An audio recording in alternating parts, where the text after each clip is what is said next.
What's up YouTube, this is Hector from Not Too Nerdy, and are you going to get Bloodborne? I think you should.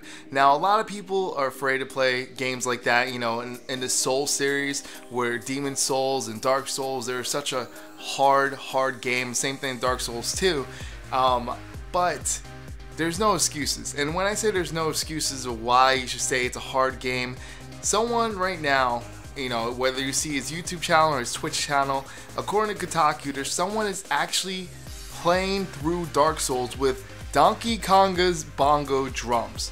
That's right, someone is beating the toughest enemies possible with bongo drums, okay?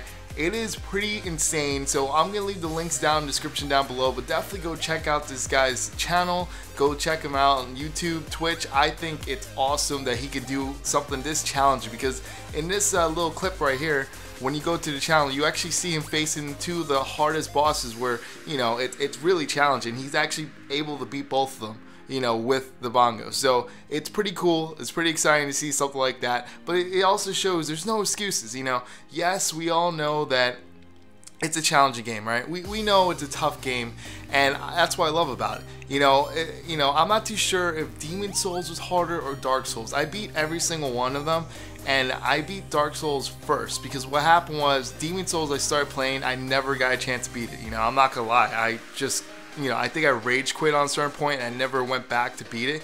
But after going to Dark Souls and beating it, I went back to Demon Souls and beat that completely. So I'm not too sure which one was harder, because there's always, you know, people always say it's either Dark Souls, some people say Demon Souls was the hardest one.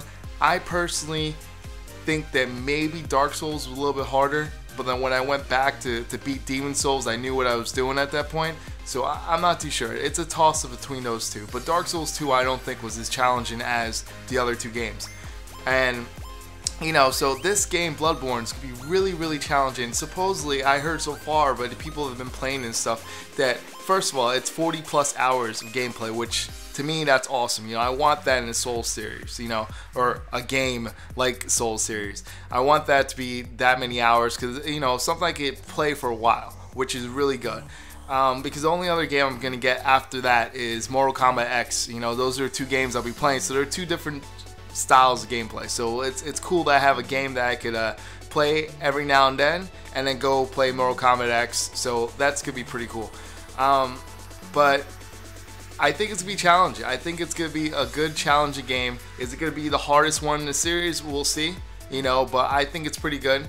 And I think it looks great too. Like, I know the visual, you know, people are saying it doesn't look as good as what they announced for it. I think it looks fine. I already saw gameplay of it, and I think it looks pretty cool. I'm excited. So what about you guys? Are you actually going to get Bloodborne? Let me know in the comments down below. If so, you know, maybe I can hop in one of your games and help you out a couple bosses. Let's see what happens. This is Hector from Not Too Nerdy. I'm out. See you, YouTube. Don't forget to hit that like button. It really helps me out. Also, if you're new to this channel, subscribe so you can see new videos from me every week. And remember, it's okay to be not too nerdy.